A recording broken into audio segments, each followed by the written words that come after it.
Bienvenue dans cette vidéo pour vous parler des multiples très utiles en physique pour convertir. Alors, qu'est-ce que les multiples? Les confusions fréquentes, la signification des symboles et la correspondance avec les puissances de 10, voilà l'objectif de cette vidéo. Ce que l'on appelle les multiples en physique, ce sont les multiples d'unités. Par exemple, dans les mètres, vous n'avez pas que cette unité-là, vous avez tous ces multiples et on verra par la suite des sous-multiples. Les multiples sont des nombres plus grands.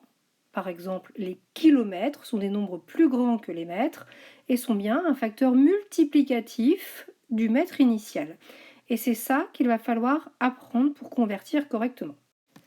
Voici donc des exemples de multiples, le kilomètre, le mégamètre, le gigamètre, on verra leur symbole après.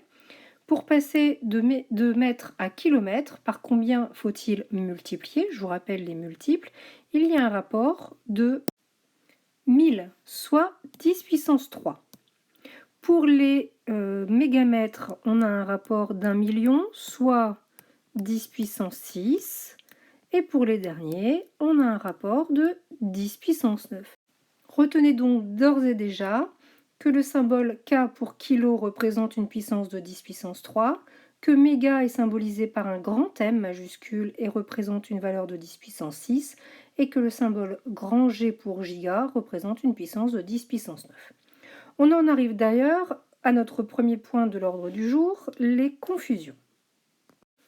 Très important, le mot kilo ne fait pas forcément référence à une masse, même si on parle très fréquemment dans la vie de tous les jours de kilos de tomates, de kilos de pommes de terre.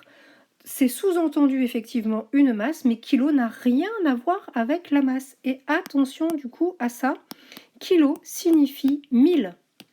C'est ça qu'il faut que vous reteniez. Alors il existe par exemple des kilos euros qui représentent 1000 euros quand on en a un. Des kilovolts, c'est 1000 volts. Et évidemment des kilolitres, ce sera 1000 litres. Vous n'aimez pas en général ce qui vous surprend, mais ça existe. Alors voici maintenant la signification des symboles qu'il faut absolument que vous connaissiez, parce que sinon on ne pourra pas les utiliser. On utilise la lettre K minuscule pour symboliser kilo, et souvenez-vous, ça correspond à 10 puissance 3, on commence à mémoriser. Le grand M majuscule, c'est pour méga, 10 puissance 6. On fait attention à la majuscule, c'est pas la même chose que le petit m, on verra après pour les sous-multiples. Le grand G, c'est pour giga. Il y en a un certain nombre d'autres intermédiaires que vous connaissez depuis que vous êtes tout petit. Effectivement, vous avez vu les kilos, par exemple dans les kilomètres, les hectos, les décas. Si je rajoute dans ce tableau les mètres, on rajoutera ici des mètres. Et vous les connaissez aussi, donc le 1000 dont je vous parlais précédemment, le 100 pour hecto et la dizaine pour déca. Voilà leurs exemples résumés dans ce tableau, comme vous le trouverez dans le Geniali, avec les puissances de 10 que j'espère que vous commencez à maîtriser, avec le 10 puissance 3 pour le kilo dont le symbole est K, 10 puissance 6 pour le méga dont le symbole est grand M, et 10 puissance 9 pour le giga dont le symbole est grand G.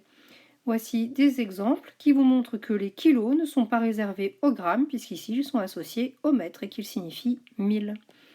J'espère que vous avez compris et à bientôt en classe.